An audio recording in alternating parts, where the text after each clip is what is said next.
Good morning, teacher. This is a photo with my mom and my parent. In this photo, we are at home celebrating my mom's birthday. On the right side of my mom is Joseph, and on the left side is me. My mom is between Joseph and me. Their name is Irma. She is 56 years old and we're doing cleaning at home.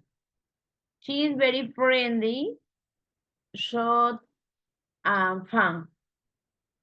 Joseph is 39 years old and works as a logistic assistant. He is very funny, smart, and tall. Thank you very much.